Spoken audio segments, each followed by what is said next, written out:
Hello and welcome to Catholic Answers Live. I am Cy Kellett, your host. Thanks so much for being here with us. We're awful glad that you take the time because we love doing this. And this hour and next hour, open forum. It's an internet open forum. All of our questions have come from the internet. And Jimmy Akin is our guest.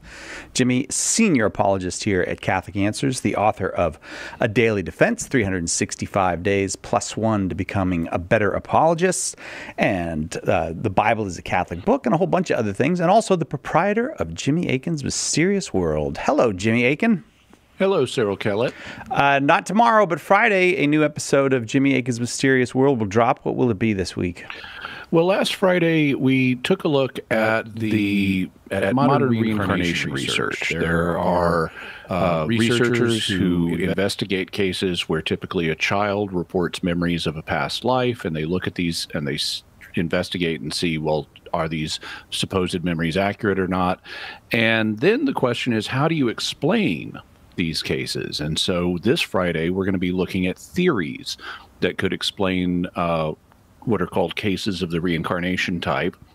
And we're going to be looking at a whole range of theories, and I'm going to be proposing a new theory that I have not seen in the literature on this, but that I think explains the data very well and easier than other theories explain it. And this theory does not actually involve reincarnation. Ah, all right. Looking forward to that. You know, I was wondering as you're talking, they have that thing called Munchausen by proxy? Oh, yeah. Is there such a thing as if a child is there ever a parent who is a disturbed parent, in other words, who has, have we had any evidence of that? You mean in a case of the reincarnation type? Yeah, where the child claims reincarnation, but really it's the parent who's coaching the child or that kind of thing. Yeah. This is one of the things that reincarnation researchers watch out for. There have also been cases, not just, so we should explain, since you used a fancy term, we should explain what Munchausen by proxy is. Munchausen syndrome, the name is based on the fictional character Baron von Munchausen, who was known for telling extravagant tales. And the syndrome that corresponds to this, Munchausen syndrome, is where a person seeks medical treatment and they seem to just be telling a tall tale. You know, maybe they're a hypochondriac or they want attention or something like that, but they are not really sick, but they're presenting to the doctor as if they're sick for some reason. And Munchausen by proxy is when someone, typically a parent, presents someone else, typically a child, for treatment and says, my child is sick and I need you to treat my child. And really the child is not sick, but the parent is making it out as if the child is sick, such as to get money from insurance or to get attention or things like that. And the problem is really with the parent, not the child. So analogously, what you're proposing is, could parents who, say, believe in reincarnation and want to believe that their child is someone very special, could a parent coach a child into reporting past life things, even though the child has no native inclination to do so? And the answer is yes. And reincarnation researchers are alert to that fact, and they look for it. They also look for fraud, because there are cases of fraud in reincarnation research. One of the things they try to do is get involved as early as possible. Once a child starts reporting apparent memories of a past life, so that they can investigate it before a prior person has even been identified. Because that's one of the things they try to do, is they say, okay, this child claimed he lived in a neighboring village and he had this wife and he had this kid, so let's go to the neighboring village and see if anyone lives there that recently died that had this wife with this name and these children and so forth. And if parapsychologists, reincarnation researchers, are able to get involved that early, this is known as an early bird case, because they have been able to intervene before the current family has had any contact with the prior family, and therefore they can't have adjusted their claims based on what they discovered by meeting the prior family. Oh, yeah, And, right. and so early bird cases are regarded as stronger than cases where there's already been contact between the family of the current child and the prior person. So that's how they look at the data. They try to be very careful about it, but there's still the huge question of how do you explain it? Is something, I mean, if the child has knowledge that goes beyond random chance of what you could just guess, then it would seem that there's something passing between the child and the prior person. But what is it? Is it a soul? In which case reincarnation would be true. Is it some kind of residue that's not a soul? Is it simply information that's passing between the child and the prior person, say psychically? What's going on here? And so that's what we're going to talk about this week. All right. You can check out Jimmy Akin's Mysterious World, mysterious.fm, or just type in Jimmy Akin's Mysterious World. You'll get there. We got a whole bunch of questions from the internet. We'll start with Jason, who asks this.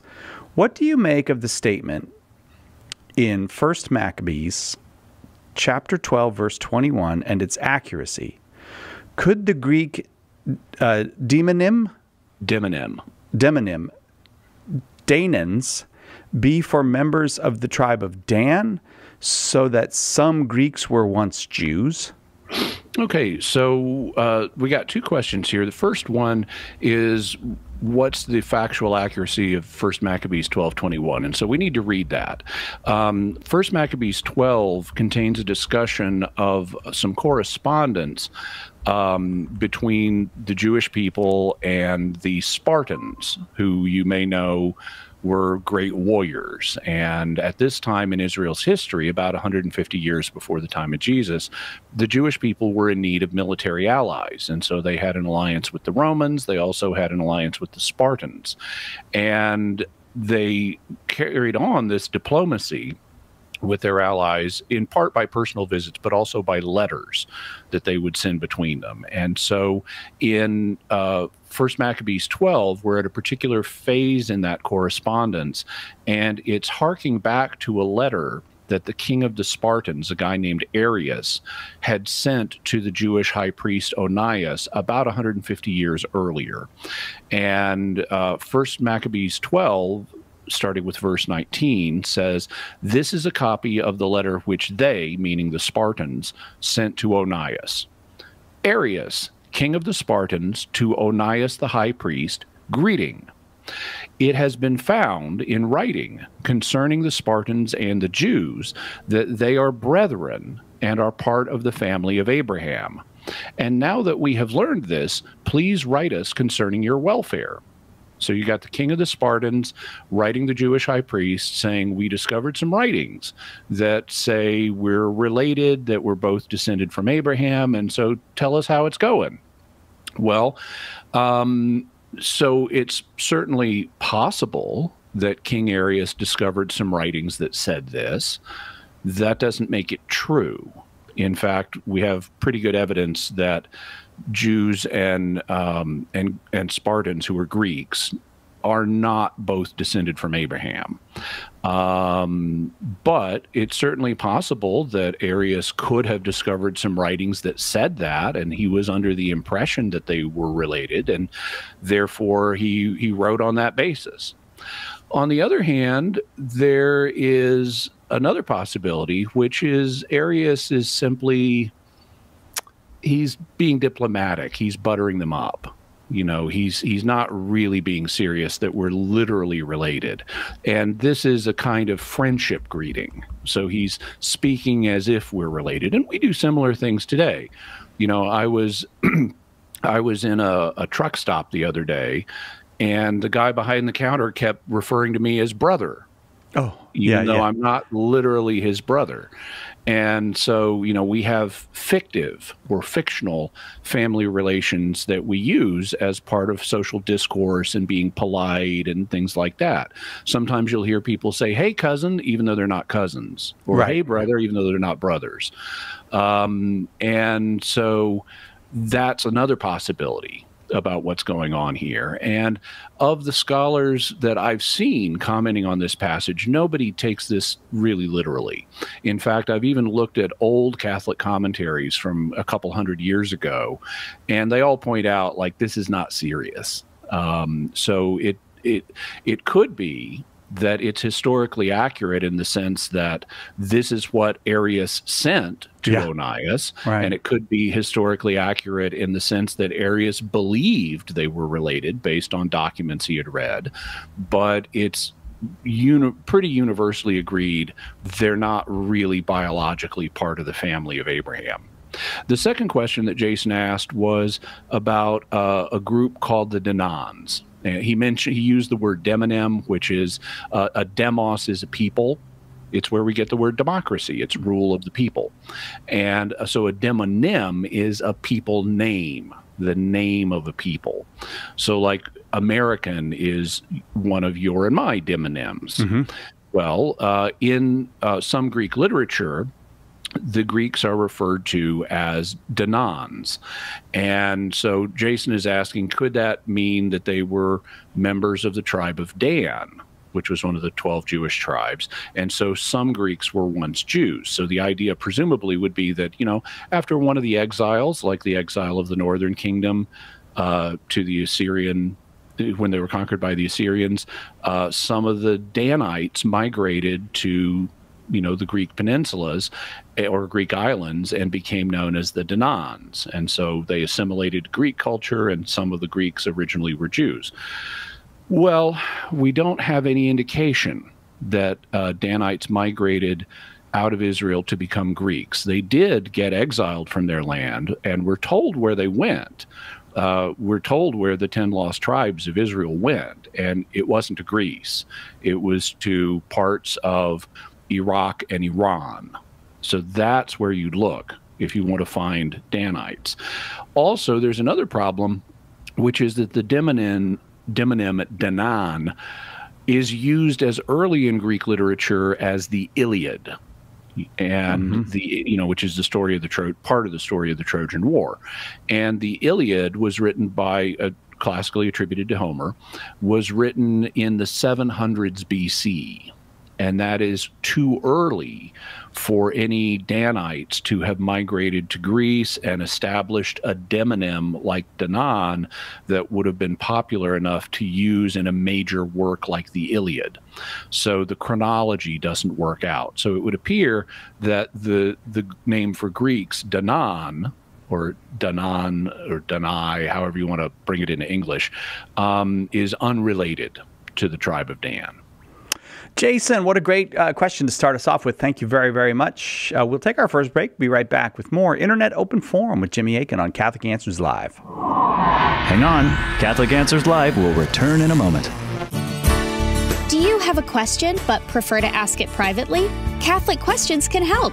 Go to CatholicQuestions.com to ask your question online, email us, drop us a letter, or give us a call. Longtime Catholic Answers Live apologist and author Jim Blackburn or another Catholic Questions apologist will be happy to assist you. Catholic Questions proudly supports Catholic Answers Live, so visit us at CatholicQuestions.com today. That's CatholicQuestions.com.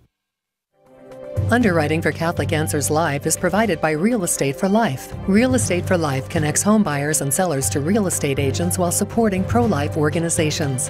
On the web at realestateforlife.org. One of the reasons we should go to Mass is because it is the food of the saints that we receive. And for the saints, they understood rightly that the time after Holy Communion, that those moments are the most precious moments of our lives. The Holy Sacrifice of the Mass, live from the EWTN Chapel, every morning, 8 Eastern, on EWTN Radio and Television.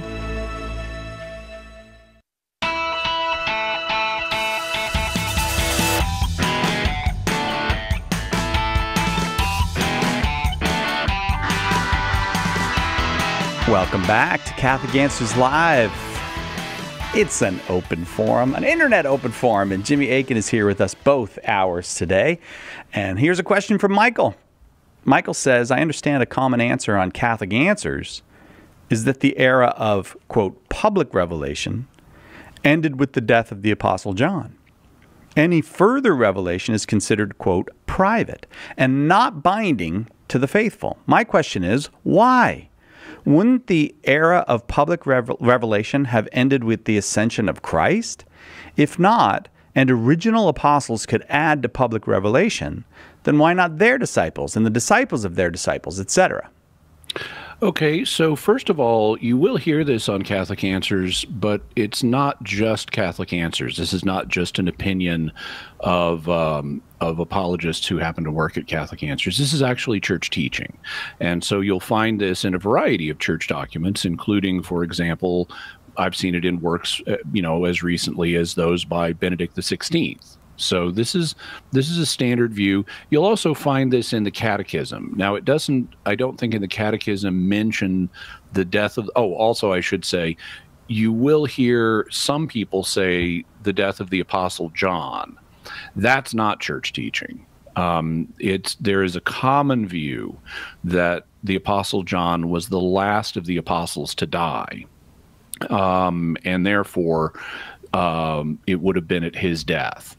But there are problems with that. The first one is it's not certain that John the Apostle was the last apostle to die. In fact, there is a tradition that you'll find in some early church writings that he died early and was martyred, which is another thing that you often hear, that he was the only one who wasn't martyred. But that's not certain either. There is an early tradition that says he was, as well as an early tradition that says he wasn't.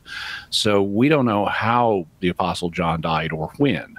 And we also don't know that he was so therefore we don't know that he was the last one to die.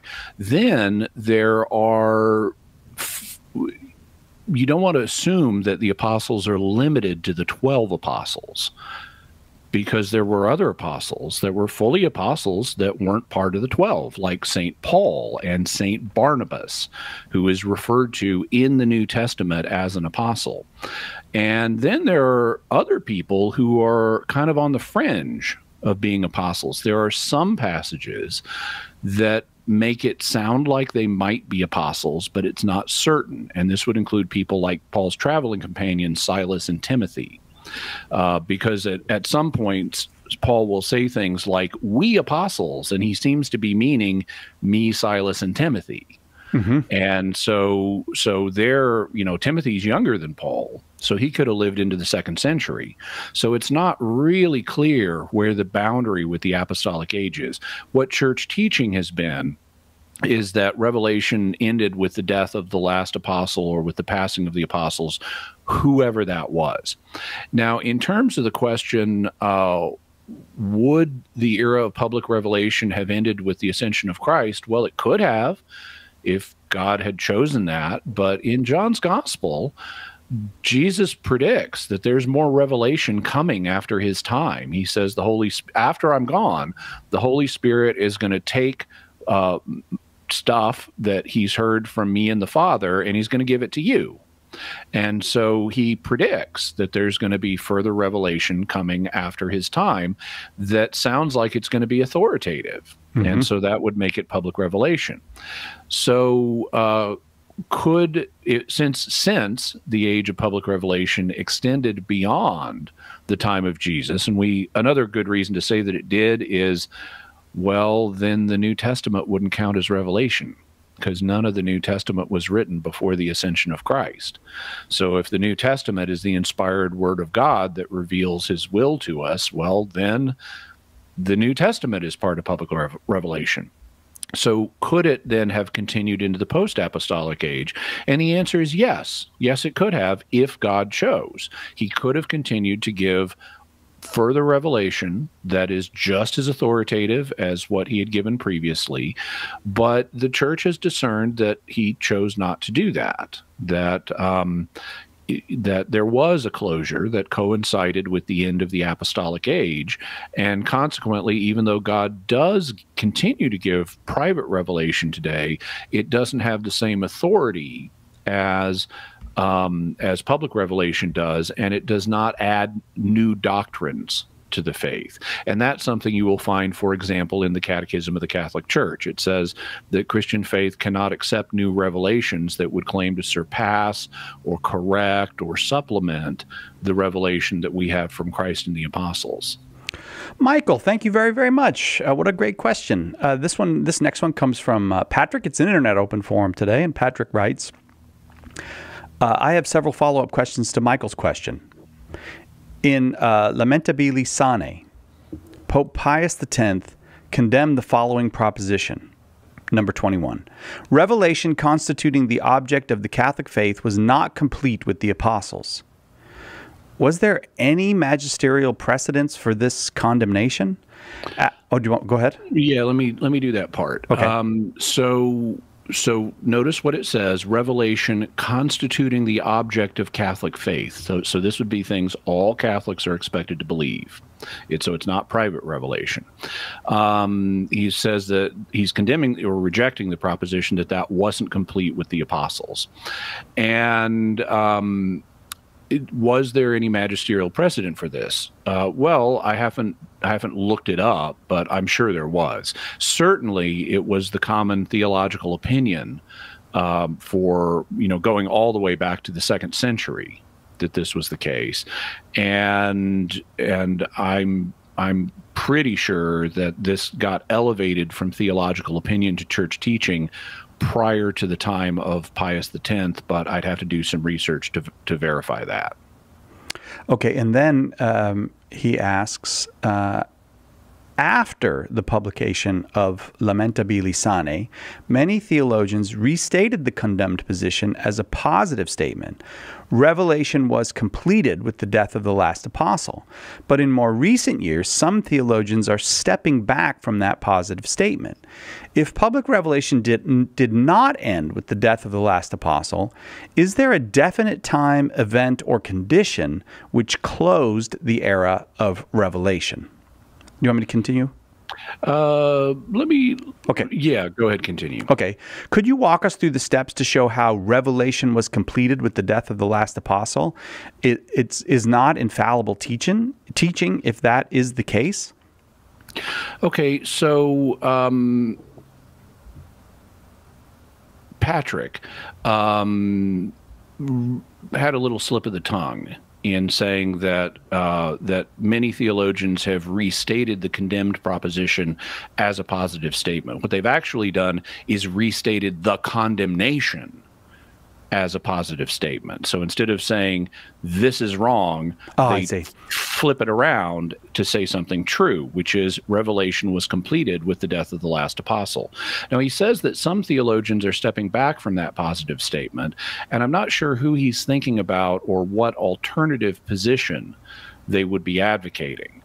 I can see two different possibilities. If you step away from the positive statement that revelation was completed with the death of the last apostle, then that could mean either that revelation continued, binding public revelation, continued after the death of the last apostle, and I'm not sure who would say that, or it could mean that revelation ended even before the death of the last apostle. And well, I would assume that's true, because I assume whoever the last apostle was, he wasn't giving new revelation on his deathbed, and his final spoken sentence was before his death was an item of public revelation. I would assume that all of the revelation had been given sometime before the last apostle died. How long before, I don't know. In terms of, is there a definite time or event or condition which closed the era of public revelation? Well, it's the death of the last apostle. It's the passing of the apostolic age, which ends with the death of the last apostle. His final question seems to be, is this an infallible teaching? And on that subject, I would have to say, it's not infallible so far as I know in terms of a statement by a pope or a magisterial council. I'm unaware of a pope or a magisterial council having issued an infallible teaching on this point. However, that doesn't mean it couldn't be infallible by what's known as the ordinary and universal magisterium of the church, which is the just collective teaching of the bishops in union with the Pope. And if they at any point in time agree that the faithful must definitively hold that something is true, then even though they're not gathered in an ecumenical council, that teaching becomes infallible. And I think there would be at least an argument that the bishops have definitively taught that there are no new revelations following the apostolic age. And the trick is, it can be really hard to document that bishops have taught something definitively without them being in a council. So those are usually arguable, but I think there's at least a case there that you could argue that. Both Michael and Patrick, thank you for those very interesting questions. There's the music, so we got to take a quick break. It's an internet open forum today. Jimmy Akin is our guest. Lots more great questions from the internet coming up right after this on Catholic Answers Live.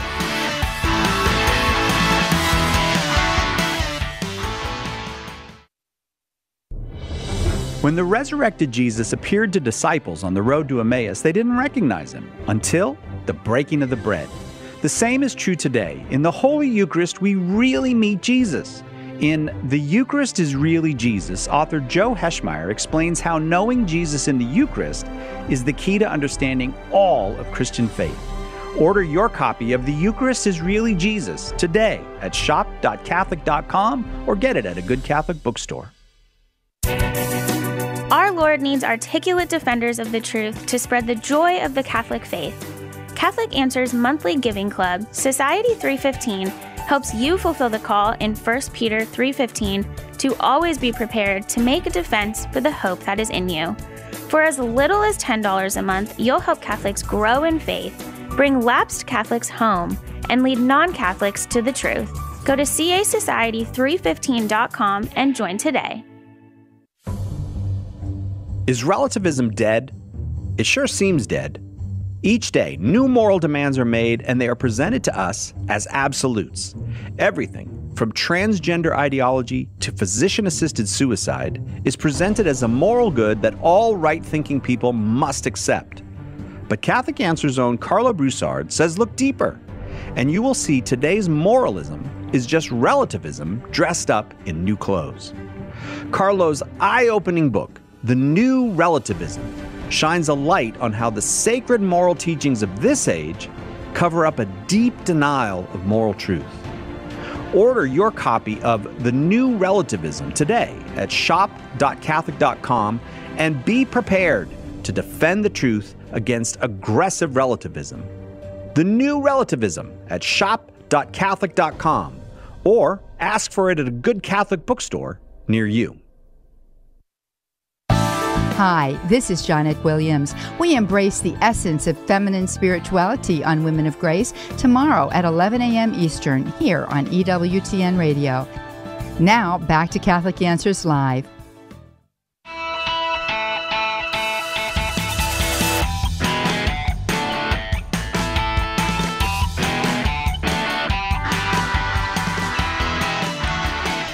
Welcome back to Catholic Answers Live. It's an internet open forum. Jimmy Akin is our guest. We got lots of great questions that have come to us via the internet, via its various modes. If you ever want to submit a question, you can always just send an email to radio@catholic.com. Some of these questions come from other sources, like Jimmy's Facebook conversations with people and all that. But an easy way to do it, if you're like, I want to get in on that internet open forum, just send it to radio@catholic.com. The next question comes from Jason. Jason asks, could the intro to the Gospel of John be discussing the pre-incarnate Christ? I've heard this as an opinion held by some. Note that the verses talk about Jesus coming into his own before, in verses 10 through 13, before announcing he became flesh in verse 14. Is this a plausible interpretation? Did any of the fathers hold it? I'm not aware of any of the fathers holding it. Now, I should mention that Jason clarified in a separate email to me and I kind of figured this was what he was talking about, but he clarified and mentioned how God sometimes seems to appear in human form in the Old Testament. And these passages are sometimes referred to as involving the second Yahweh or the little Yahweh, because there was some awareness at this period in Judaism that there was some kind of plurality in the Godhead. They didn't have the full doctrine of the Trinity, and they certainly didn't understand it as clearly as we do, but they did understand that there's Yahweh and he's God, but then there's these other passages in the Old Testament where God seems to show up in human form, and sometimes he's described as an angel, which just means a messenger. And sometimes you got this messenger there, and then the messenger is sometimes spoken of as if it's a different person than Yahweh, and then sometimes it's spoken of as if it's Yahweh. A famous example of that is at the sacrifice of Isaac. The angel shows up to say, "Whoa, Abraham, don't be so quick," and then and we're told it's the angel of Yahweh, and then it's spoken of as if it is Yahweh. And so this led to what has since been called the two powers in heaven doctrine, that there's more than one divine being in heaven. Or more than one divine person in heaven, I should say. And you have passages that Jason was thinking of, like where you got the boy Samuel, and he's hearing God's voice as a little boy, and it'll say, "And God came and stood." And there have been people who have, including among the church fathers, who have said these angel of the Lord passages and passages like this, these are the pre-incarnate Christ. So that's a definite opinion that's out there that has traction in Christian history. The question is that the case for the prologue of John's Gospel, which is essentially the first 18 verses of John's Gospel? Well, I think the answer there is no. And I've noted for a long time, even without considering this particular question, that John often writes when he's giving his historical narrative in the course of the Gospel of John, he's very linear. He's very concerned about chronology. But when John is not writing chronological narrative, he gets loopy in the sense of he loops through concepts. He's not proceeding in a linear chronological way. You see that, for example, in his letters, particularly in 1 John, which is a big one. And in 1 John, he's talking through ideas, and if you watch him, he's kind of like Pope John Paul II. He cycles through ideas, and they keep coming back, and you proceed in a cyclical way rather than straight through a set of topics without repetition. And so that's just John's style when he's writing something other than history. Well, the prologue of his gospel is not part of the historical narrative. It contains references to history, but it also it's written in a more meditative, cyclical style rather than a strict chronology. And we can see that by reading it. So the first question was, at least the most general question is, does it involve the pre-incarnate Christ? And the answer there is yeah, because the very first verses do.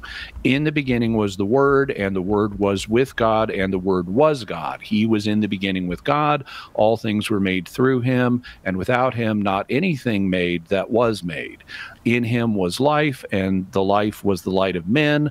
The light shines in the darkness, and the darkness has not overcome it. So that's all pre-incarnate Christ, but it's not about the pre-incarnate Christ taking on human form prior to the incarnation. The next verse says, there was a man sent from God whose name was John. Okay, so now we're not at the beginning of the world anymore. We're at John the Baptist, because that's who he's talking about. He came for testimony, to bear witness to the light, that all might believe through him. He was not the light, but came to bear witness to the light.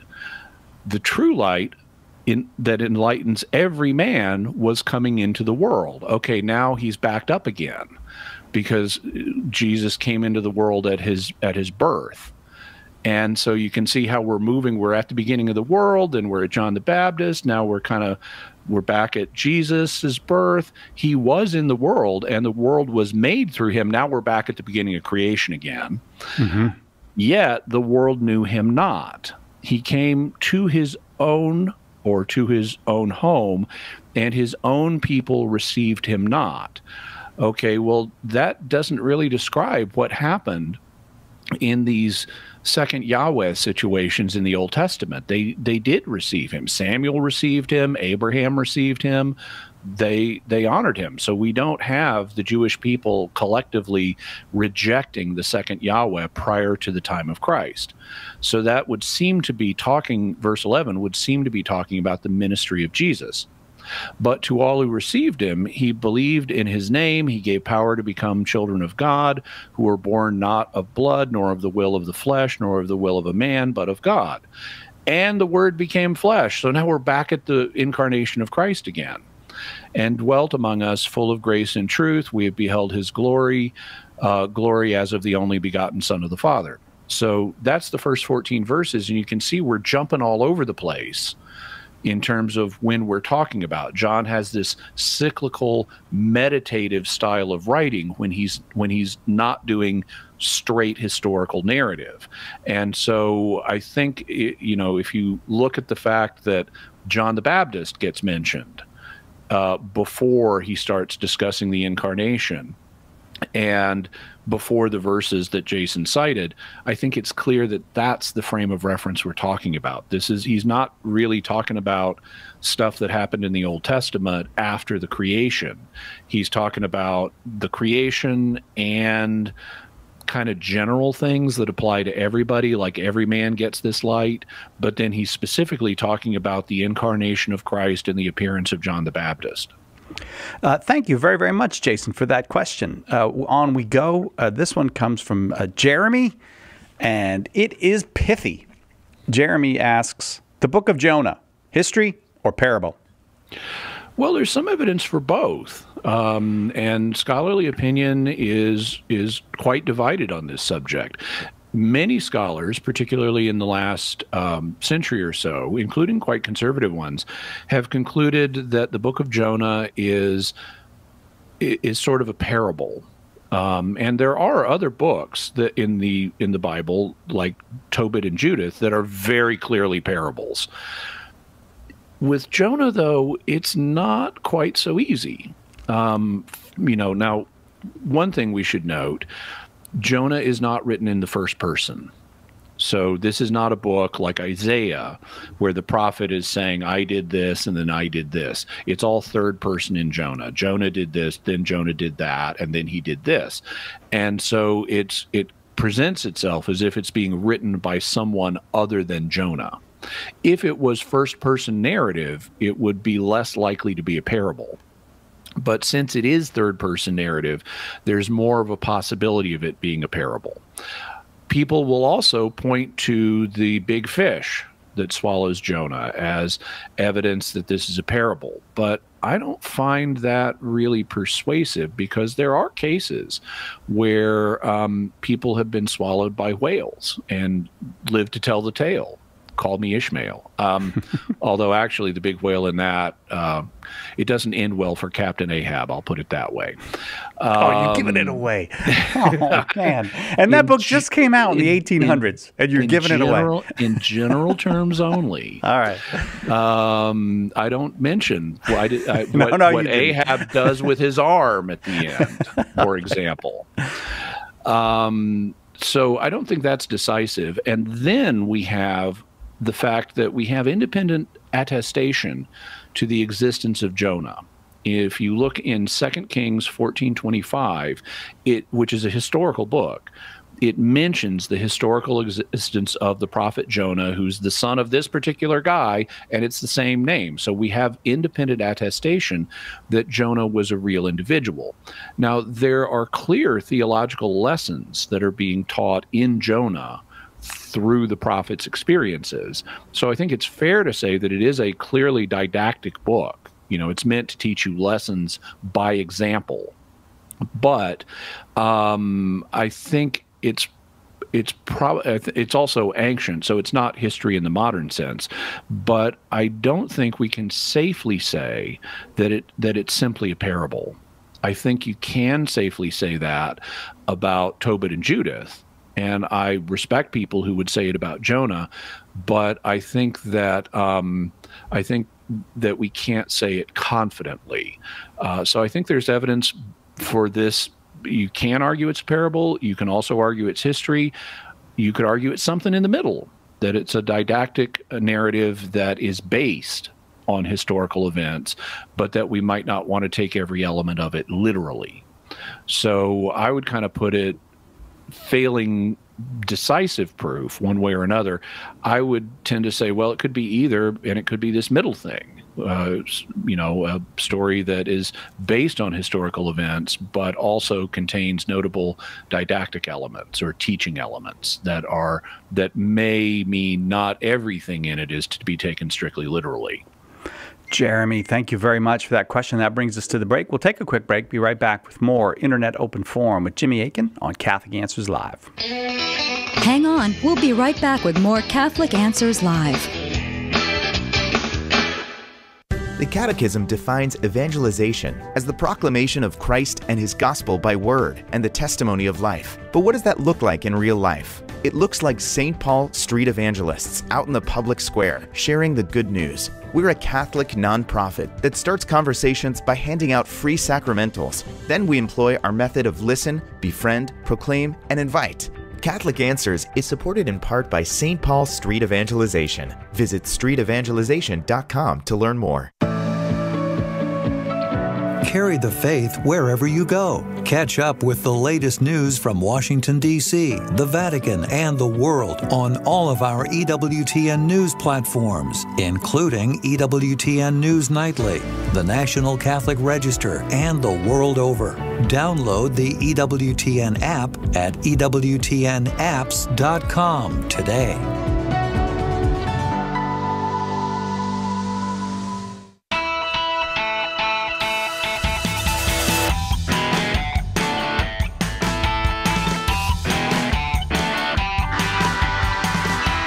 Welcome back to Catholic Answers Live. Hey, more than 400,000 copies are in print of Trent Horn's book, Why We're Catholic. And it's got 1,600 five-star reviews over at Amazon. And it's on sale right now over at shop.catholic.com. So you can get it an individual copy. You can get it in bulk. Check it out right now, today, at shop.catholic.com. Jimmy Akin, our guest, and it's an internet open forum. And let's see, where are we? We got, I think Bo is next. Bo asks this. When Jesus performed various miracles in the Gospels, why did he tell the recipients not to tell anyone what he had done? Why did he want his miraculous deeds to be kept secret?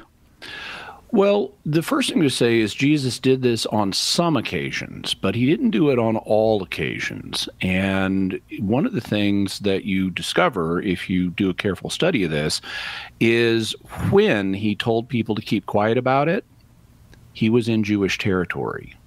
But when he was in Gentile territory, he would do the opposite.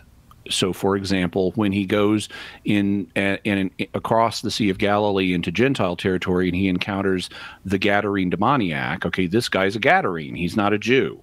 And so Jesus is in Gentile territory, which is why they're keeping the pigs there, because they're not Gentiles. They're not Jews. They're not under the pork restriction. And so when he exorcises the Gadarene demoniac, he tells him, go and tell people what God has done for you.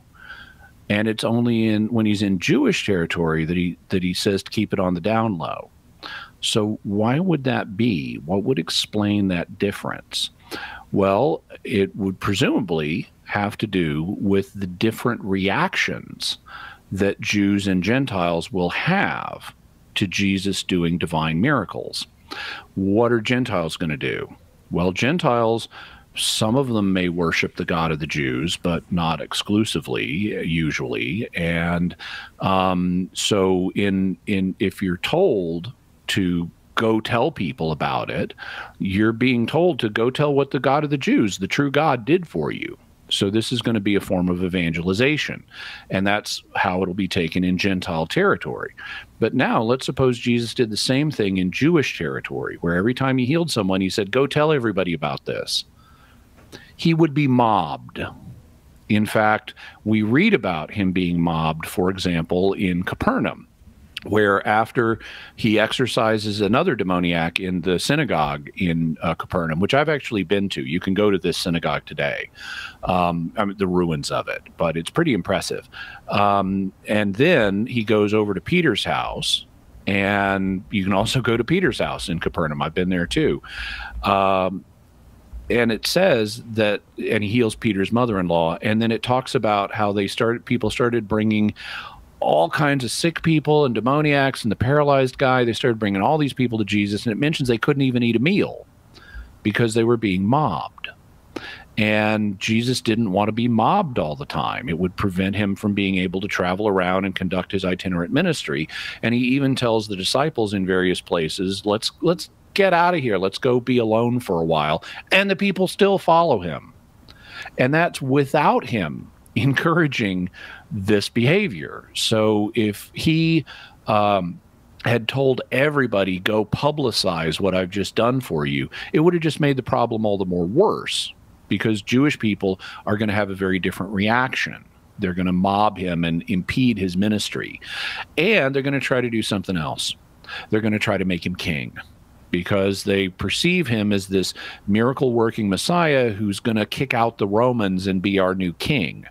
And in fact, John's gospel talks about how at one point, Jesus was confronted with this crowd and he had to leave because he realized that they were going to compel him to be king if he didn't. And he didn't want to be a political king. That's not his mission. My kingdom is not of this world. So in order to keep from being mobbed and to keep people from trying to force him into a political role as Messiah, he told a lot of the people he helped. He wanted to help them, and he did help them, but he wanted them to keep it on the down low in Jewish circles because of what his role as Messiah would mean for them. But when he was outside of Jewish circles in Gentile territory, he wanted to promote knowledge and belief in the true God, the God of the Jews. And so he would tell them, go announce this. Tell people what God has done for you. That's a fascinating distinction. And I don't know that I've ever heard anyone make it so clearly before. Bo, I'm very grateful for that question. Thank you very, very much. We continue with Internet Open Forum. This question comes from Bobby. Could God create a rock too heavy for him to lift? No.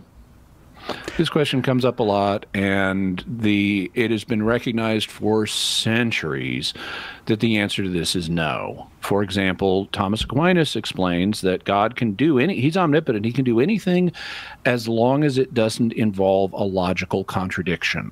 A logical contradiction is where the terms themselves conflict, so that they don't have any actual meaning. They may sound like they do, but if you think about it, they don't. Like if I say a four-sided triangle, okay, that's not a real shape. Triangles, by definition, have three angles and three sides. If they don't, it's not a triangle. Therefore, four-sided triangle is a meaningless string of words. It doesn't correspond to any possible entity. So God can't make four-sided triangles. Well, what about a stone too heavy for him to lift? Well, if he's got omnipotence, then he has infinite lifting power. And a stone that couldn't be lifted by a being with infinite lifting power would have to have more than infinite mass. And that is another logical contradiction. You can't have something that's more than infinite. You might have different levels of infinity, but it would have to be, but God's got all of them in terms of lifting power. So it'd have to be beyond any concept of infinity, and there is nothing beyond the concept of infinity. That's another meaningless concept. So the idea of a stone too heavy for an omnipotent being to lift is logical nonsense. It's not a real entity, not a possible entity, and therefore, like a four-sided triangle, it's something God can't make. Incidentally, got a funny little personal story. Back when I was in grad school in philosophy, this question came up. Yeah. And I was being a little facetious, and I said, no, God could not create a rock too heavy for him to lift, because any object that massive would collapse under its own weight and become a black hole. And my professor in that class, and thus ceased to be a rock, and my professor in that class, who I just recently got together for lunch with, said, congratulations, you've just answered the question while dodging the issue. Welcome to academia. What a great response. But then you moved out into popular apologetics, probably because you didn't want to avoid the issue.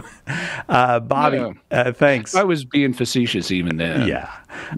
Bobby, thank you very, very much for the question. Rex wants to ask another question about a rock. When the stone was rolled back from the tomb, what became of the cord and seal?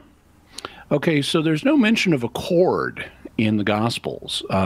You may have encountered some presentations of this story that involved a cord, but there's not one mentioned in the Gospel. So I would say we don't have evidence that there was a cord, therefore nothing happened to it. What we actually read, now there is, in some translations, there is a verse that could suggest a seal was used. For example, if you read Matthew 27:66, in some translations it will say, so they went and made the tomb secure by sealing the stone and setting a guard. Okay, so that could sound like they sealed the stone. They must have put a seal on it. Yeah, not necessarily. The word that's used in Greek for sealing the stone here is sphragizo. And sphragizo can mean to provide with a seal. So it can mean you put a seal on something, but it also means to close tightly. So it has two different meanings. You could interpret Matthew 27:66 as meaning that they rolled the stone in front of it, they put a seal on the stone, and then they established they set a guard over it. Or it could just mean they made the tomb secure by closing the stone tightly and setting a guard. And we have a parallel expression in English. We'll talk about sealing an envelope, and we don't literally mean put a seal on the envelope. Right. That's where the expression came from. But today, seal an envelope just means close it securely. And that's what happened with the verb sphragizo in Greek. It came to just mean, even though it originally meant to provide with a seal, it came to mean to just close securely or close tightly. So I don't think we have good evidence that there was a seal. And so I think they just rolled the stone into place. There's no other mention of a literal seal in any of the other Gospels. The women, for example, when they come, they're not saying to themselves, ooh, who's going to take off the seal? They just say, who's going to roll the stone away? And so it sounds to me like the stone was just rolled into place and secured in that way, but not that there was literally a seal put on it. So I would say I don't think we have good evidence for either a cord or a seal in the case of the tomb. And so I don't think anything happened to them. I think they just rolled back the stone. I think the angels just rolled back the stone. Ah, gotcha. Yeah, right. Yeah, that sealing the envelope thing is a good that makes it clear how that could be. So if when they put Jesus in the tomb, just out of curiosity, Jimmy, was that meant to be his permanent resting place? I mean, I know that he rose from the dead, but I mean the intention of the people, was that meant to be his permanent resting place? Well, possibly. Okay. So it's because of the way Jewish burial practices worked. What they would do is they would put your dead body in a tomb on kind of a ledge, and it would deteriorate, because to dust you shall return. And so after a year or so, they'd come back, and all your flesh would have rotted away, but your bones would be there. And they'd take your bones and clean the bones, okay, and then put them in a box known as an ossuary or bone box. And if you were a member of the family, they'd just put you back, the bone box, in the same family tomb. But in this case, since Jesus was a member of a different family and this was an emergency burial, they might have been envisioning giving the bone box or the bones back to his original family. Yeah, gotcha. Jimmy Akin is our guest. It's an open forum, but it's an internet open forum, and we got all kinds of wonderful questions still to come in the second hour. Jimmy will be back with us, and we will continue with Internet Open Forum right after this on Catholic Answers Live.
Welcome back to Catholic Answers Live.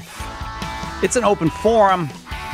Jimmy Akin, our guest. I'm Cy Kellett, your host. And it's an internet open forum. We've got tons and tons of questions that have been submitted. Well, we get tons and tons of questions submitted via the internet, and we gather up a whole bunch of the best ones, and we ask them of Jimmy Akin. Jimmy, of course, senior apologist here at Catholic Answers, and the proprietor of Jimmy Akin's Mysterious World. Jimmy, welcome back.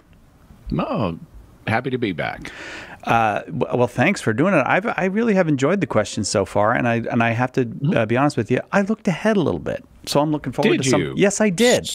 Do you also read the end of mystery novels before you work your way to that? I actually do have a tendency to at certain points in some of them. Yes, I have done that. That's not been unheard of in my reading career. I don't know why I get antsy at a certain point. It's usually not at the beginning, but at some point, like a third of the way through, I'm like, I wonder how this all works out. I have sort of the opposite tendency. When I read fiction or watch movies or TV shows, I'm extremely plot focused, and I predict what's going to happen, and I usually have a really good sense for most of what I'm watching. I have a really good sense of where this is heading. I'm rarely completely surprised. Occasionally, there will be an episode or a movie that has a last-minute twist right at the end that I'm not expecting, and I love that. Yeah. What I love even more is there are occasional things where there's a standard setup, and then there is a mid-story twist. Yes. And that I'm not expecting, and it keeps twisting. And in the second half of the story, the standard pretty much the opening pretty much has to be standard. Otherwise, there's no basis for a twist. But then there's a mid-story twist, and the twists keep coming. And I realize I have no idea where this is going. And that, to me, is the most exciting, thrilling stuff, where I can't predict what's coming, and I want that to go on for as long as possible. So on those rare occasions when I can't predict what's going to happen, I want that sense of uncertainty to last. It happened. Yeah. The last time it happened just recently, but before that, the last time it happened was watching the 2014 movie Gone Girl, where there is a mid-story twist, and it becomes unpredictable at that point. But just recently, I was rewatching The Postman Always Rings Twice, the 1946 film, and I'd seen it years ago, but I'd almost completely forgotten it. And we get to the middle of the story, and there's a twist, and the twists just keep coming, and I just loved it because I couldn't predict where this is going to go. Oh, I know exactly. And you know what? As you were saying that, I was thinking that it's when I'm not really enjoying the book that much that I go to the end. It's if it's got me, I won't do that, because there's the pleasure of it, the joy of, oh no, I don't want to mess this up. I want to let this play out. Yeah. All right. Well, Death Trap is another one that's like that. The movie Death Trap with Michael Caine and Christopher Reeve, that also has a mid-story twist that severely complicates things. Death Trap. I haven't seen that. All right. I'll watch for that. I had the very bad experience of going to see The Sting in the movie theater with a guy who had already seen it. And just before the movie starts, he tells me the end. I was like, "What are you doing? What are you What are you doing?" I think I was like 13 years old, but that's one with an end of story twist. Yeah, and the end of story twist is fine, but you don't have that uncertainty through most of it. Yeah, right. All right, Bobby's got a question for you, Jimmy. Bobby writes, when Jesus sent out the 72 disciples in pairs of 2, what was the gospel that they preached? Jesus hadn't yet suffered, died, risen, or ascended, and he hadn't even proclaimed the fullness of his teachings yet, nor had he instituted the Eucharist or sent the Holy Spirit. So what was their good news? Yeah, so this is a question that a lot of Christians have, because for us, the story of Jesus is so central to our faith that we tend to identify it with the good news. And so it's like, what would the good news be except for Jesus's death on the cross and all the stuff he instituted the Eucharist and he sent the Holy Spirit? What would it be if it's not that? Well, actually, it's not that, not in its primary understanding in a Jewish context. It implies all of that because that's how the good news was fulfilled. But the good news itself is right there at the beginning of the Synoptic Gospels. It's what John the Baptist is preaching. And you'll notice that when Jesus begins his preaching ministry, the evangelists say, and this is what he preached, and it's the same thing that John the Baptist was preaching.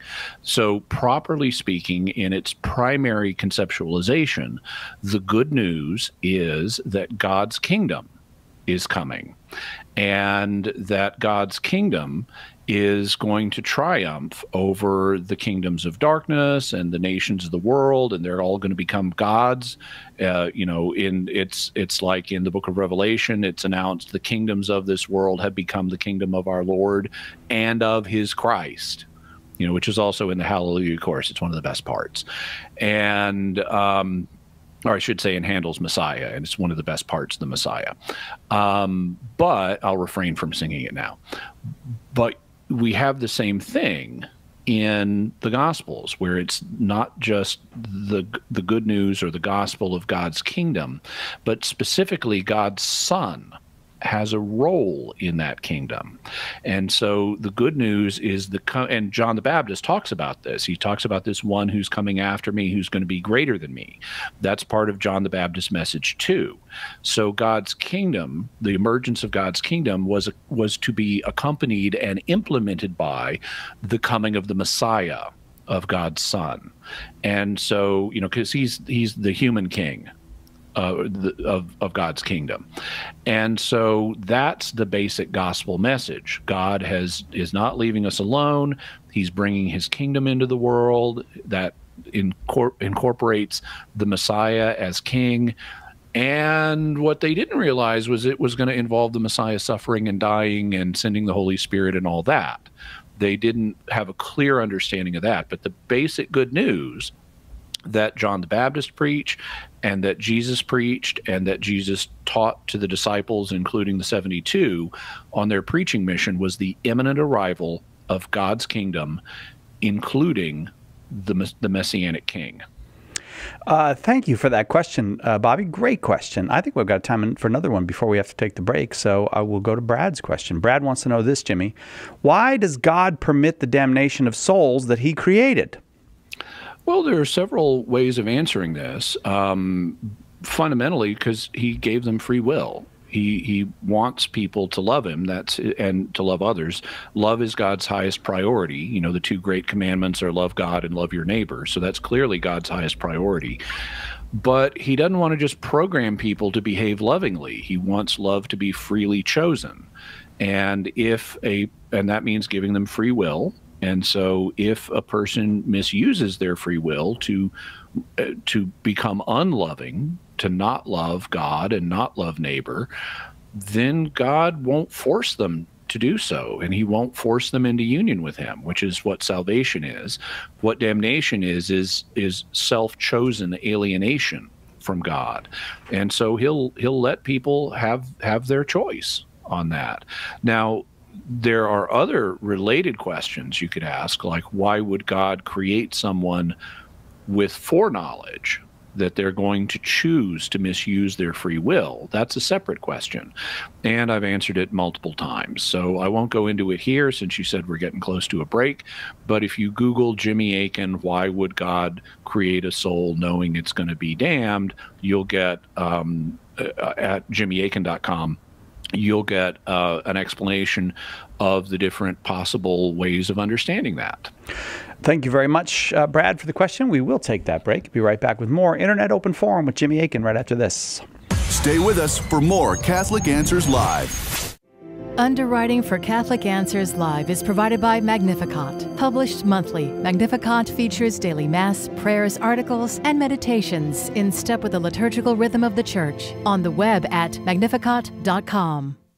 Turn to Mary, the Mother of God, for help bearing witness to the gift of life with the National Life Rosary.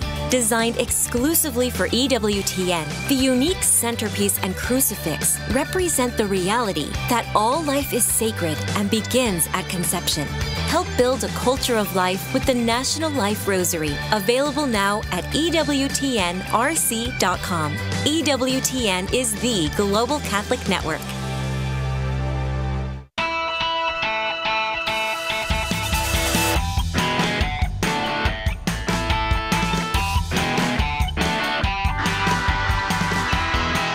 Welcome back. Catholic Answers Live. Jimmy Akin is our guest this hour, and it's an open forum. It's an internet open forum. And this one's about the Donner Party. And you never know what you're going to get with the Donner Party question. Did the Donner Party commit unrepentant mortal sin? That's from Rob. Okay, so for those who may not be aware, we should explain who the Donner Party were. Basically, they were a group of migrants who were on their way to California in the late 1800s. And so they were led by a guy named Donner, so they were called the Donner Party. And as they're crossing the American West in 1896, they get stuck in Nevada because winter hits. And so they're stuck in Nevada for the winter of 1896, end of 1896, beginning of 1897. And conditions were so hard while they were there that some of them died. And they also didn't have food. And so they resorted to cannibalism. And, okay, so is cannibalism a mortal sin? Well, the church teaches that we need to treat the bodies of the dead respectfully, but that doesn't mean any one particular mode of treatment. That's why you can, for example, bury people in the ground, or you can cremate them respectfully, or you can do other things. And so respect can be shown in different ways. Could you respectfully cannibalize someone? Well, surprisingly, the answer is yes, because surprisingly to a lot of Americans, but not to people living in other cultures where they actually practice cannibalism. It is common in some cultures to cannibalize your loved ones as a sign of respect, because you want to emulate them. You want to take their good qualities into yourself. Like let's say they were very brave or very wise or something like that. Well, you cannibalize your loved one. You make human soup and you drink it and so forth. So that's actually anthropologically respectful cannibalism is a thing. It has been documented. Now, were the Donner Party being respectful? Well, not in that way. Presumably. Presumably they didn't have these other cultural beliefs about respectful cannibalism, but that wouldn't stop them from being respectful of, their friends, their loved ones, their traveling companions who, okay, in order to survive, what would this person want me to do? Would they want me to, they're not using their body now. It's just going to decay, which means it's going to get eaten by microbes, because that's what decay is. Should I just let the microbes eat it, or should I eat it myself so that I can survive? And a lot of people could say, I think they would want me to survive. As distasteful as the thought of cannibalism is to someone in our culture, I don't think it's automatically a grave sin. So we wouldn't have grounds for accusing the Donner Party of unrepentant mortal sin just because they committed cannibalism.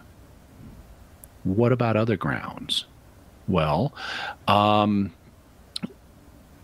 they killed 2 Native American guides so they could eat them. Oh, they did? Yeah. Oh, I missed that part of the story. That's murder. And it's, I love plot twists. As you mentioned before. Yeah. So that's murder. And so they committed murder They didn't just wait in all cases for people to die and then cannibalize them after their death. They killed people in order to cannibalize them. And so, and notice there's a racist element here, because they only did it to the Native American guides, not to the other members of the party. And so, so we've got racist murder going on here, and that is grave matter. But in order for something to be an unrepentant mortal sin, you need more than grave matter. You need not to repent to make it unrepentant, but you also need, in addition to it having grave matter, you need to have full knowledge and deliberate consent. Well, I think that they probably had full knowledge that you shouldn't murder people. And that would mean that if they didn't commit mortal sin, it would have to be on grounds of lack of full consent. So would there be a case that they lacked full consent? Well, if you're starving, then you've at least got a severe psychophysiological compulsion. You know, you have this extreme hunger, you're in danger of death, and that can mess with your head.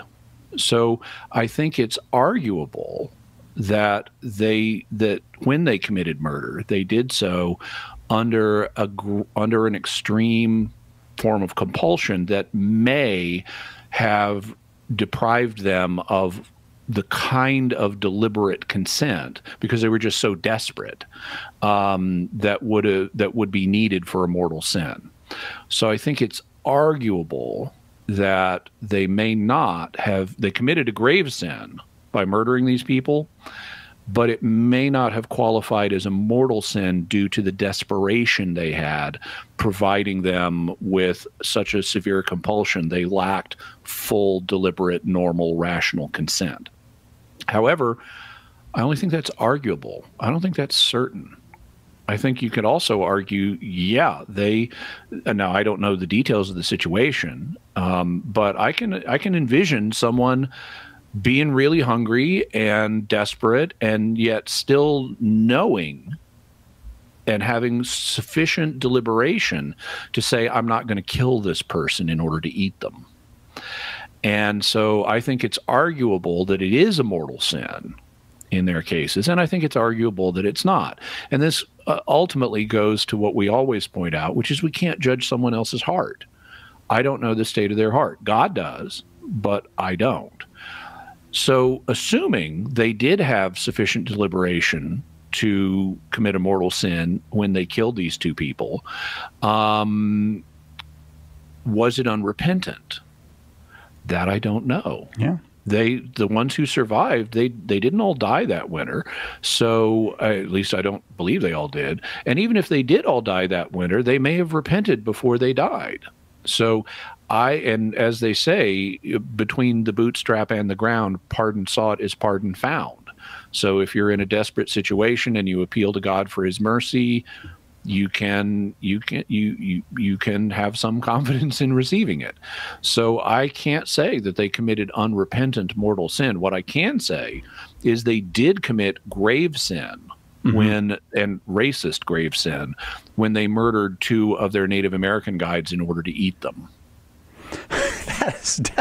I didn't like that twist at all. I don't like that at all. Thanks, Rob, for the question. I said at the beginning, you never know what you're going to get when you get a Donner Party question, and I didn't see that racist murder coming, but I'm not going to forget it. Joe wants to know this, Jimmy. Is there a word in English? Oh, this is a perfect Jimmy Aiken question. Is there a word in English that rhymes with orange? Yeah, I know of at least two. Now, orange is proverbially a word that there aren't any rhymes for in English, but actually there are. They're just not that well known. One of them is sporange. A sporange, spelled S-P-O-R-A-N-G-E, is a kind of a spore sac. It's a little sac that plants make and house their spores in, or that fungi house their spores in.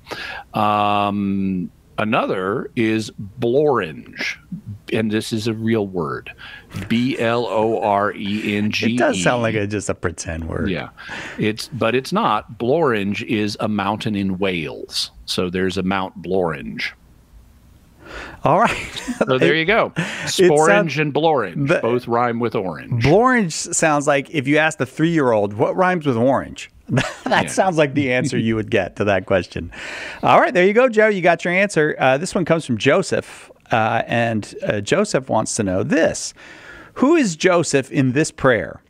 Lord God, who left us the signs of your passion on the holy shroud, in which your most holy body was wrapped when you were lowered from the cross by Joseph, grant us, most loving Lord, that by your holy death and burial, and by the sorrows and sufferings of your holy Mother Mary, Our Lady, that the souls in purgatory may be brought to the glory of the resurrection, where you live and reign with God the Father in the unity of the Holy Spirit, God forever and ever. Amen. So the Joseph that's most famous in the New Testament is Joseph, the father of Jesus, his adoptive father. And so what this prayer refers to is Joseph, who is someone named Joseph, who lowers the body of Jesus from the cross. Well, that's not his dad. No. That's not Joseph of Nazareth, because he apparently is dead at this point. He is present in the infancy narratives in Matthew and Luke, and he's present as late as when Jesus is 12 years old, when he's found in the temple in Luke. But he's never present during the ministry of Jesus, and that suggests he was dead. That seems to be confirmed by the fact that in John 19 at the crucifixion, Jesus entrusts his mother to the care of the beloved disciple. And that wouldn't make any sense if Joseph were still alive. She'd just go back home and be with Joseph and, other family members. So all that suggests Joseph is dead by the time of Jesus's adult ministry. And since the crucifixion occurs at the end of the adult ministry, that means Joseph of Nazareth wouldn't be around in order to take Jesus's body down from the cross. But there's another Joseph who is. Joseph of Arimathea. He was a member of the Jewish ruling council, the Sanhedrin. He was secretly a Christian, and he is reported in all 4 of the Gospels to have buried Jesus. So he requested permission from Pilate to take the body. He received permission, and then he buried Jesus in his own tomb, because that was the one that was available. And it was just about to be sundown on Friday, which means the Sabbath was about to begin, so they didn't have time to arrange anything else. So he just did bury Jesus in his own tomb on an emergency basis. And so that's who this prayer is referring to. It's Joseph of Arimathea, and if you want to read more about him, you can look at the end of all 4 of the Gospels, and it'll talk about him. Thanks, Joseph. Thanks very much for the question. On we go. Let's do Karen's question. Karen wants to know, how do you tell if something is the will of God versus the will of another human being imposed upon you? Well, it's going to depend in part on the relationship you have with that person. I mean, do they have any legitimate authority over you? For example, are they your superior in a religious order? And you're bound to them in obedience? Or are they your parent and you're a minor child, so you're bound to them in obedience under natural law? Or are they your boss, so that you're contractually bound to them in obedience? Well, if you are bound to someone in obedience and they tell you to do something that's within their scope of authority, then under ordinary circumstances, it's going to be God's will for you to do that.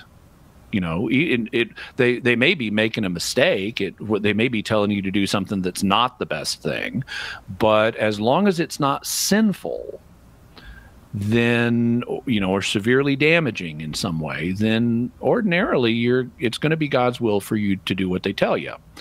Conditional on them having actual authority over you and them operating within the limits of their authority.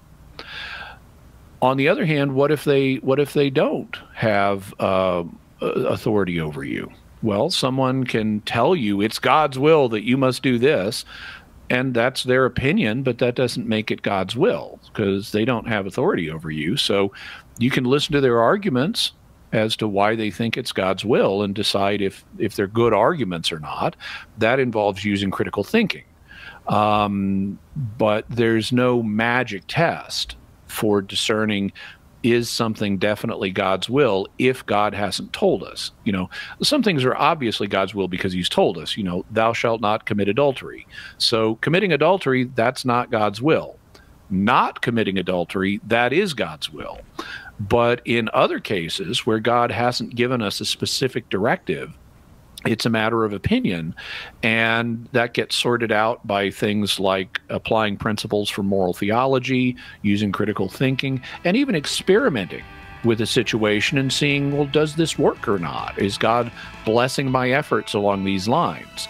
But if someone doesn't have authority over you, or if they're not acting within the scope of their authority, then they may just be imposing their own thoughts on you, and you need to use critical thinking to evaluate their arguments. Right back with more Internet Open Forum, Catholic Answers Live.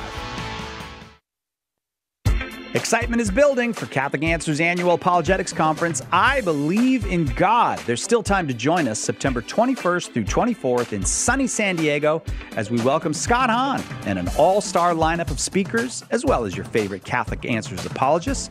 Join us for a conference that is sure to ignite, encourage, and inform your faith. Seats are still available, but they're going fast. Visit CatholicAnswersConference.com or call 888-291-8000. If you're not a Bible scholar, the full message of how the Sunday Mass readings fit together can be tough to comprehend. Apologist Carlo Broussard is here to help. Join Carlo every Friday for the Sunday Catholic Word podcast. In each episode, he unpacks the scripture readings for that Sunday and brings them all together so you can better understand and defend the faith. Visit SundayCatholicWord.com to subscribe. That's SundayCatholicWord.com. Want to get right to the core of Christ's saving message? Want a roadmap for living the life Christ calls you to? It's time to look again at the Beatitudes. In his new book, Heart of the Gospel, How the Beatitudes Show Us God's Plan for Happiness, Father Sebastian Walsh demonstrates compellingly how these 8 declarations make up the foundation, the essence, and the final goal of Jesus' teaching. Heart of the Gospel illuminates the scriptural passages from which we get the Beatitudes, explains the significance of their wording, their order, and their timing in Jesus' ministry. And it draws out edifying parallels and connections with salvation history and the lives of the saints. Most importantly, Father Walsh offers wise counsel from his own work as a priest and teacher to help you live the Beatitudes in your own life. Order your copy of Heart of the Gospel today at shop.catholic.com or ask for it at a good Catholic bookstore near you. Hi, this is Janet Williams. We embrace the essence of feminine spirituality on Women of Grace tomorrow at 11 a.m. Eastern here on EWTN Radio. Now, back to Catholic Answers Live.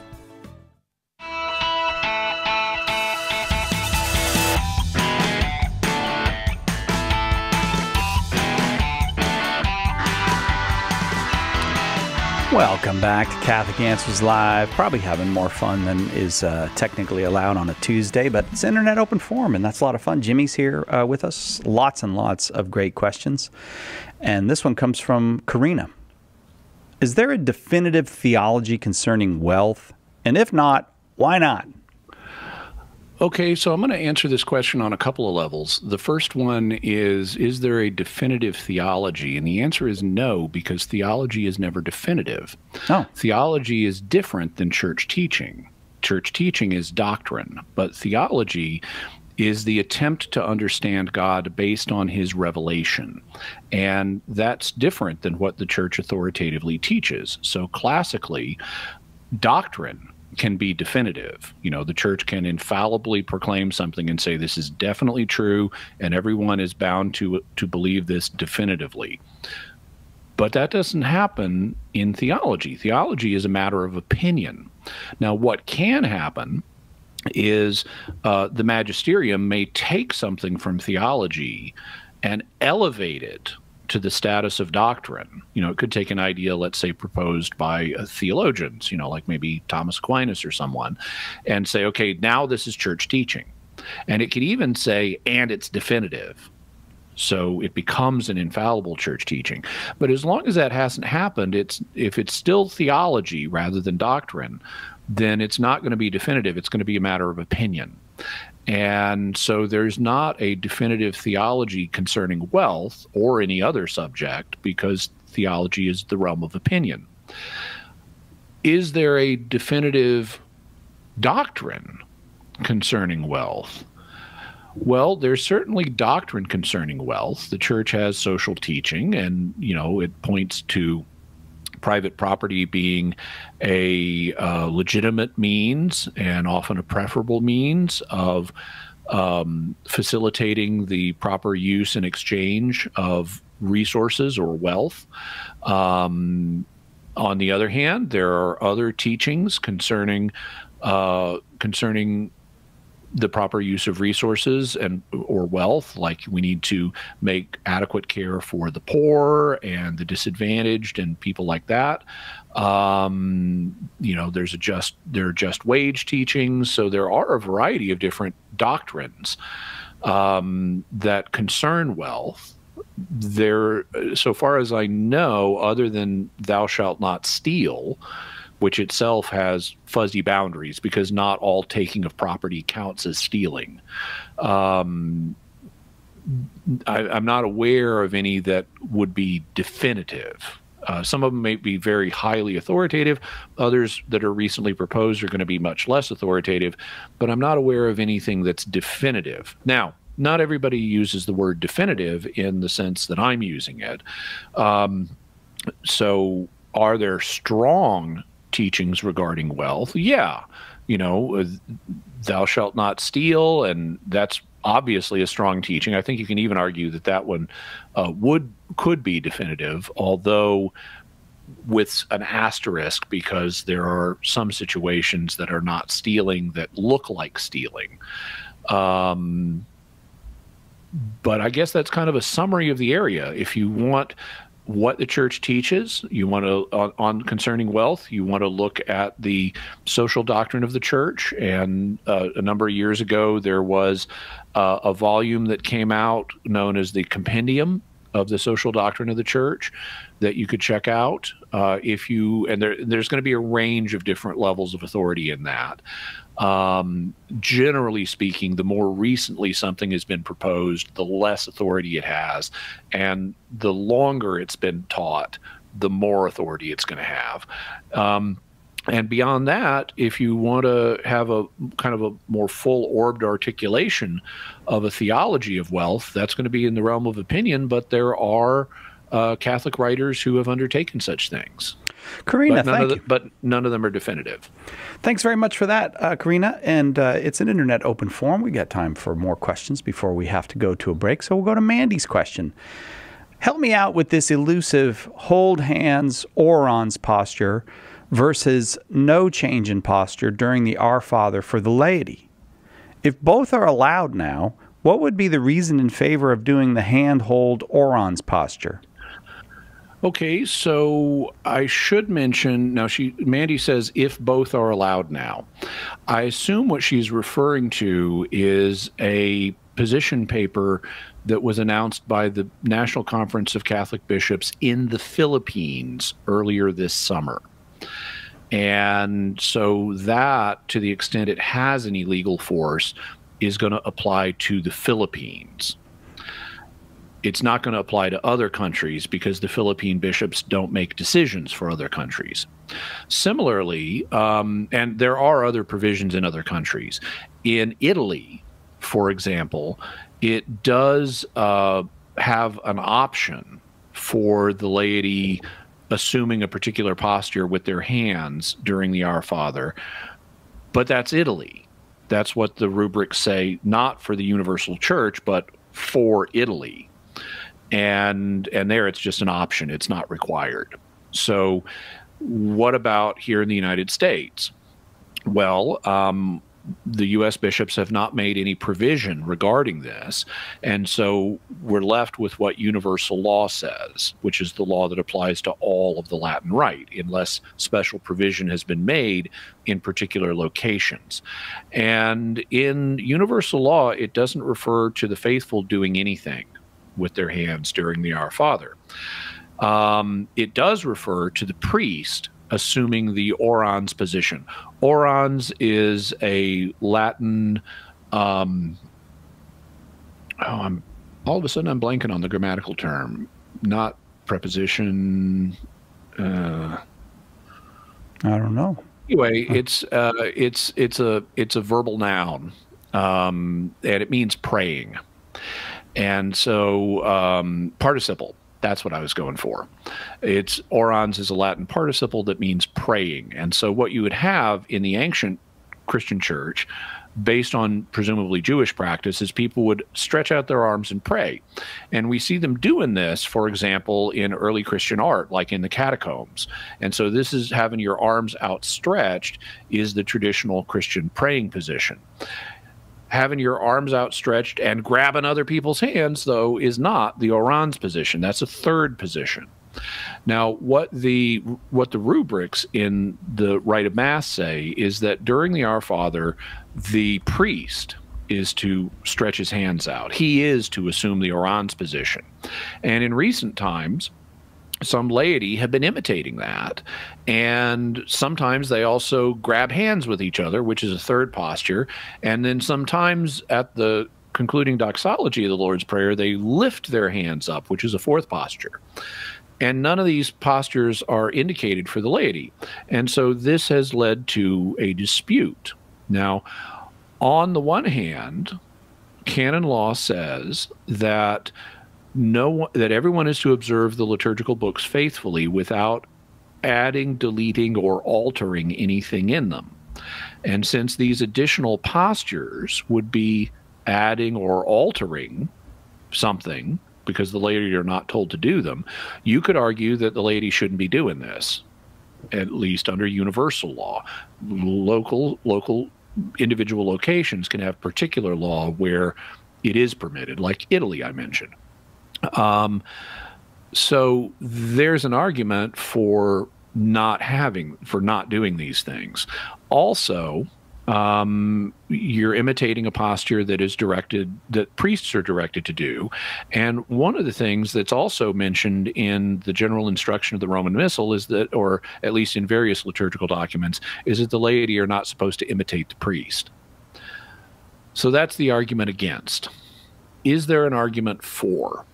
Well, the way canon law works and the way other forms of law work, there can be what's known as an easement, which is where a law is not enforced strictly for some period of time, and just by practice, a given form of behavior or custom becomes accepted. And so, like, for example, if you constantly, let's say you buy a piece of property and for years you let your neighbor walk across your property to go to the store. Okay, after a certain amount of time, your neighbor can argue they've got an easement. You didn't enforce your no trespassing rights, and so now they have an easement that allows them to go to the store because you've tacitly accepted them doing this for so long. And so even in countries like America, well, this has been going on for a long time, and the U.S. bishops have not clamped down on it. So you could argue there's an easement here, and that would be a legitimate thing you could argue.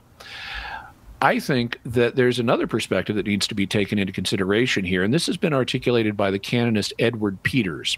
So if you Google orans position or just Our Father and Edward Peters, you'll come up with this. But he points out something very interesting. Prior to the reign of Pius XII, the laity did not pray the Our Father. And so what happened was the priest prayed it on their behalf, and the altar server would say like the concluding line of it.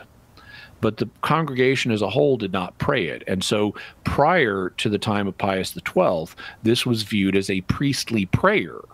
And so the priest was directed to do his standard prayer posture during it. He was directed to do the orans posture. But then Pius XII changed it by introducing an option for the people to say it as well. And then following the Second Vatican Council, it became expected for the congregation to say it as well. And so this is no longer a priestly prayer uniquely. It's not one of the presidential prayers that's unique to the priest. But we've got this artifact of him being told to do the priestly prayer posture during it. So Ed Peters' solution, which I think has some merit, is, well, if it's no longer a specifically priestly prayer, because he's not the only one doing it, then he shouldn't be assuming the priestly prayer posture. And so they ought to that's an artifact of the prior practice of when only he and an altar server said it. So what they ought to do is remove that artifact and not direct him to do anything other than what he would normally do at this point, which would be to have his hands joined, just like the congregation. And then the congregation would, and the priest would both be assuming the same posture. So that's one way you could resolve this issue. Another would be passing regulations that would make it clear what the laity are supposed to do with their hands at this point. But that's not the situation we're in. So I would say that because the bishops have not cracked down on this, the situation is legally ambiguous, and I wouldn't judge anybody for what they're doing.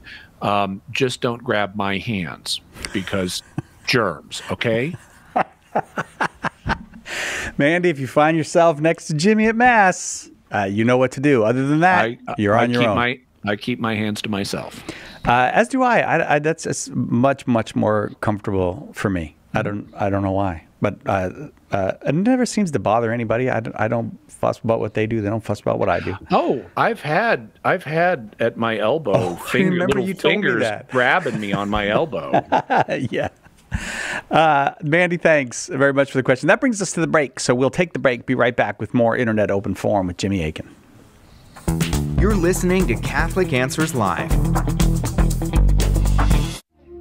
Underwriting for Catholic Answers Live is provided by Real Estate for Life. Real Estate for Life connects homebuyers and sellers to real estate agents while supporting pro-life organizations. On the web at realestateforlife.org. The World Over with Raymond Arroyo. Coverage as seen through a Catholic lens. All people of faith and sincerity need to awaken to this and protect this fundamental right of religious liberty. Expert analysis. Does Revelation judge history, or does history judge Revelation? Stories vital to people of faith. It's part of our faith that comedy and tragedy naturally go hand in hand. Delivered to your inbox every week. Sign up today. Go to EWTN.com/worldover. This is Sister Lucia Trainer of the Franciscan Sisters of the Eucharist. Catholic radio is an apostolate that is immediate, interactive, effective, and worldwide. It stimulates listeners to follow the teachings of the Church, brings Scripture closer to us, helps those who wrestle with questions of conscience, and allows us to celebrate the joy of our faith every day. The world needs EWTN Catholic Radio, now more than ever.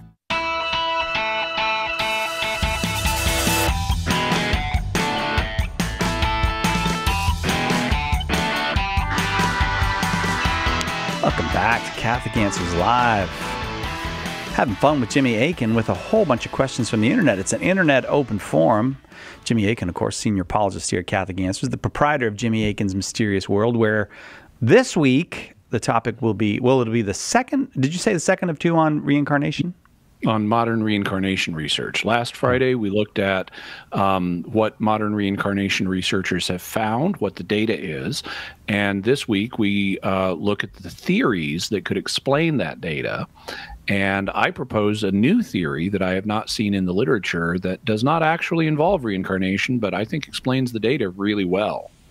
Remember when Shirley MacLaine was like the big popularizer of reincarnation? Dude, you're dating yourself. That was the 80s. Yeah, right. That was like 5 minutes ago. But yeah, the 80s. That's right. But Shirley MacLaine, famous for her, at the time anyways, probably people, I wonder if people remember Shirley MacLaine. You really should. She was a fine dancer. She's that lady from Madame Suzatska. Is that a movie? Yeah, she played a character named Madame Suzatska in a famous movie. Oh, yeah. I missed that one. All right. Maybe people know her as the sister of Warren Beatty. I don't know. Matthew wants to know this. Matthew says, I would be interested in your thoughts on the late paranormal investigators Ed and Lorraine Warren, husband and wife, demonologists / clairvoyant trance medium, allegedly employed by the Catholic Church on occasion. They remain part of the popular culture thanks to the Annabelle and the Conjuring films. Okay, so I plan to do a future episode of Mysterious World on Ed and Lorraine Warren, but I have not dug into it and done the primary research yet, so I can only share limited thoughts at the present. Ed Warren was a self-professed demonologist, and his wife, Lorraine, was a clairvoyant trance medium, and they allegedly were involved in various exorcism cases by the Catholic Church. Whether that's true or not, I haven't yet established. What I can say is that there would be a good case for not using them if, Lorraine is doing trance mediumship. But not everybody who is working for the church knows the details of everybody's life, and so, they might not have known.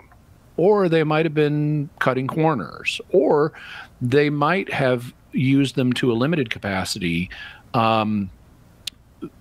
because there are experts who get used in connection with exorcism ministry, even though they're not priests and not exorcists, and sometimes not even Catholic.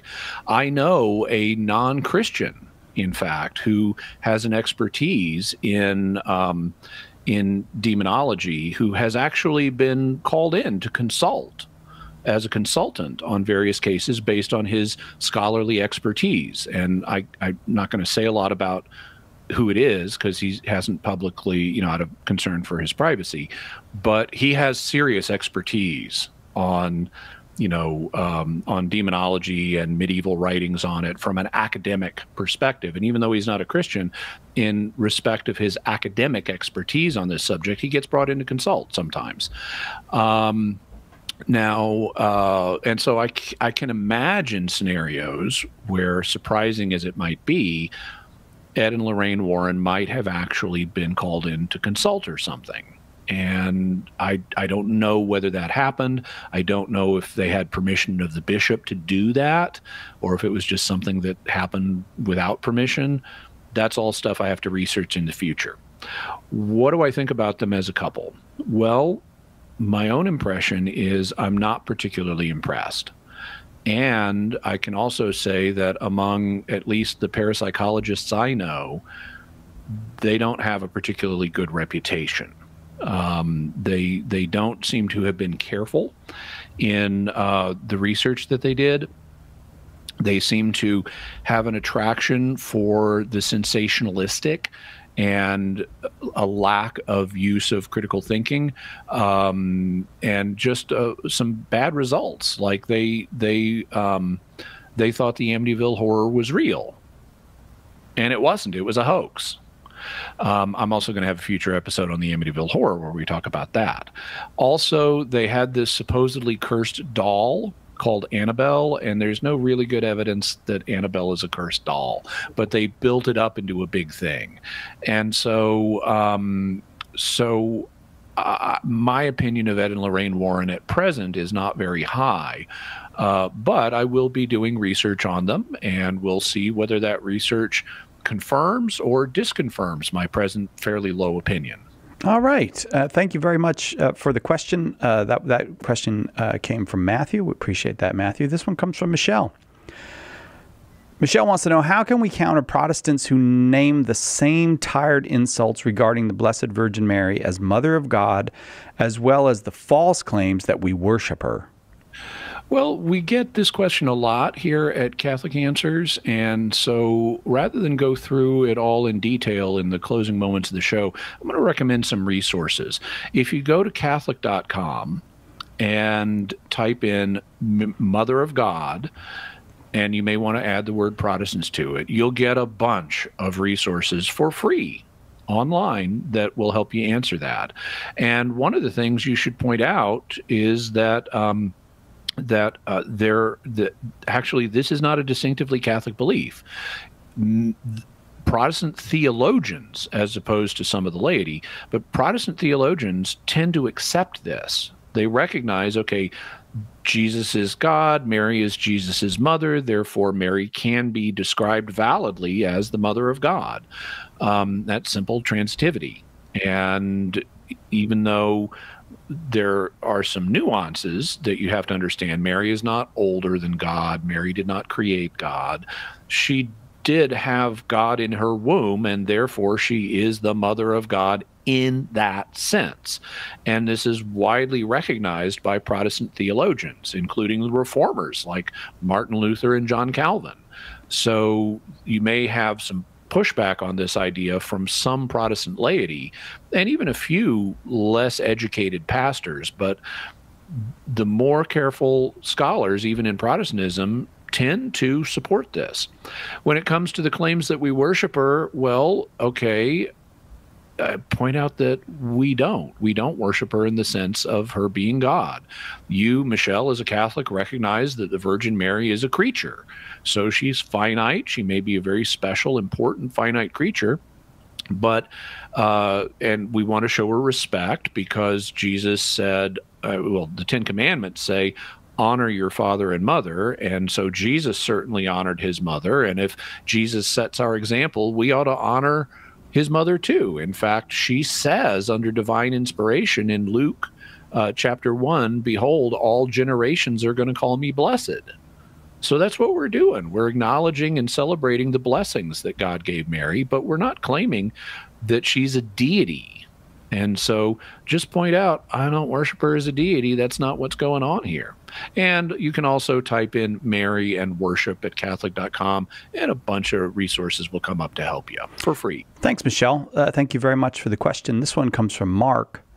Why do Catholics all shake hands at the reenactment of the crucifixion of Jesus? So at first I wasn't sure what Mark's question meant, because if I think about people reenacting the crucifixion of Jesus like at a passion play, there's no moment where everybody shakes hands. Right. There are 2 Sundays of the year in which the Passion narrative is read in a dramatic fashion. This is Palm Sunday or Passion Sunday and then again on Good Friday, I guess. I misspoke and said Sundays. But you have a dramatic reading of it where you have the priest and the lector and the congregation taking different parts and reading them. But there's no moment in that where everybody's directed to shake hands. I finally thought, okay, maybe Mark's referring to the rite of peace, which is what it occurs in the Mass shortly before communion. And the purpose of the rite of peace, because Jesus says, be reconciled with your brother before you go to do your sacrifice. This is our sign of we're reconciling with each other.